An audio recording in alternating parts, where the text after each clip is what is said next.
Million offer. Walton fridge কিনে পেতে পারেন 20 লক্ষ টাকা। রয়েছে কোটি কোটি টাকার নিশ্চিত উপহার। বেশ কয়েকদিন ধরে বিভিন্ন ঘটনা এবং মতপার্থক্য নিয়ে বাংলাদেশ এবং ভারতের মধ্যে পাল্টাপাল্টি বক্তব্য বিবৃতি দেয়া চলছেই। সেই ধারাবাহিকতায় শুক্রবারও দুই দেশের পররাষ্ট্র মন্ত্রণালয়ের তরফে প্রতিবেশী দেশের উদ্দেশ্যে পারস্পরিক ইস্যুতে বার্তা দেওয়া হয়েছে। কলকাতার ডেপুটি হাইকমিশনের সামনে বাংলাদেশের জাতীয় পতাকা এবং প্রধান উপদেষ্টা অধ্যাপক মোহাম্মদ ইউনূসের কুশপুত্তলিকা পোড়ানোকে দুঃখজনক উল্লেখ করে এর তীব্র নিন্দা জানিয়েছে বাংলাদেশ সরকার। বঙ্গীয় হিন্দু জাগরণ নামের একটি ভারতীয় সংগঠনের সহিংস এই প্রতিবাদের ঘটনায় গভীর উদ্বেগ প্রকাশ করে গত শুক্রবার বাংলাদেশের পররাষ্ট্র মন্ত্রণালয়ের তরফে একটি সংবাদ বিজ্ঞপ্তি দেয়া হয়। এই বিজ্ঞপ্তিতে বলা হয়েছে, বিপুল সংখ্যক বিক্ষোভকারী কলকাতার ডেপুটি হাইকমিশনের সামনে ওই সমাবেশে যোগ দেন, যা এক পর্যায়ে সহিংস রূপ নেয়। পুলিশ ব্যারিকেড ভেঙে বিক্ষোভকারীরা ভবনের সীমানায় পৌঁছে যান।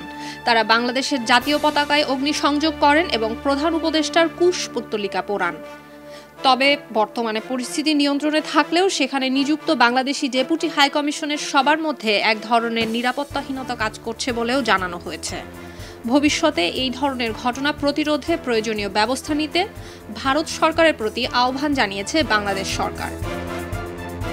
একটি প্রেস বিজ্ঞপ্তিতে বাংলাদেশ সকল ধরনের সহিংসতার বিপক্ষে উল্লেখ করে ভারতে বাংলাদেশের কূটনৈতিক মিশনসমূহ এবং সেখানে কর্মরত কূটনৈতিক এবং অকূটনৈতিক কর্মীদের নিরাপত্তা নিশ্চিত করতে সেদেশের সরকারের প্রতি আহ্বান জানিয়েছে। ওদিকে শুক্রবার ভারতের পররাষ্ট্র মন্ত্রণালয়ের সাপ্তাহিক ব্রিফিংয়েও স্থান পায় বাংলাদেশ প্রসঙ্গ। মন্ত্রণালয়ের মুখপাত্র রণধীর জয়সওয়াল বলেন, হিন্দু এবং অন্যান্য সংখ্যালঘুরা যে হুমকির মধ্যে পড়েছে এবং তাদের লক্ষ্য করে হামলা চালানো হচ্ছে, সেই বিষয়টি বাংলাদেশ সরকারের কাছে ভারত বারবার উত্থাপন করেছে। এ ব্যাপারে আমাদের অবস্থান খুব স্পষ্ট। বাংলাদেশের অন্তর্বর্তী সরকারকে অবশ্যই সব সংখ্যালঘুর নিরাপত্তা নিশ্চিত করতে হবে। বারবার চরমপন্থী বক্তব্য দেওয়া, সহিংসতা এবং উস্কানি দেওয়ার ক্রমবর্ধমান ঘটনা নিয়ে আমরা উদ্বিগ্ন। এই ঘটনাগুলো শুধুমাত্র গণমাধ্যম বাড়িয়ে দেখাচ্ছে বলে নস্যাৎ করে দিলে চলবে না। আমরা আবারও বাংলাদেশ সরকারের উদ্দেশ্যে আবেদন জানাতে চাই, সংখ্যালঘুদের নিরাপত্তা দিতে সব ধরনের পদক্ষেপ নিক তারা।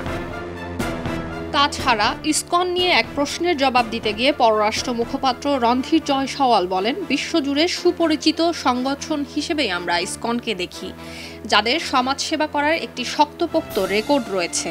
তিনি আরও বলেন, চিন্ময় দাসের গ্রেফতারি নিয়ে আমরা আগেই একটি বিবৃতি দিয়েছি। ব্যক্তিবিশেষের বিরুদ্ধে আইনি প্রক্রিয়াও চলমান। আমরা আশা করব এই প্রক্রিয়া ন্যায্য, নিরপেক্ষ এবং স্বচ্ছভাবে চলবে, যেখানে তাদের আইনি অধিকার সম্পূর্ণভাবে রক্ষিত হবে। ওদিকে বাংলাদেশে সম্মিলিত সনাতনী জাগরণ জোটের মুখপাত্র চিন্ময় কৃষ্ণ দাসের গ্রেফতার এবং দেশে সংখ্যালঘুদের ওপরে কথিত হামলার ঘটনা নিয়ে ভারতের হিন্দুত্ববাদী দলগুলো শুরু থেকেই বেশ আগ্রাসী প্রতিক্রিয়া দিচ্ছে। গণমাধ্যমেও গুরুত্ব পাচ্ছে বাংলাদেশের এসব প্রসঙ্গ। ভারতের প্রধান হিন্দুত্ববাদী দল বিজেপি এখন পর্যন্ত শুধুমাত্র কড়া বিবৃতির মধ্যেই তাদের প্রতিক্রিয়া সীমাবদ্ধ রেখেছে। তবে পশ্চিমবঙ্গে দলটির কর্মী এবং সমর্থকদের রাস্তায় নেমে বাংলাদেশের ঘটনার প্রতিবাদ জানানোর আহ্বান জানাচ্ছেন। টেলিভিশনে বক্তব্য দিতে গিয়েও বিজেপির নেতাদের একাংশ বাংলাদেশ নিয়ে বেশ আগ্রাসী মনোভাব প্রকাশ করছেন। সুলতানা দিনা, খবরের কাগজ। এলো খবরের কাগজ, নিখাত, নির্ভীক, নিরপেক্ষ।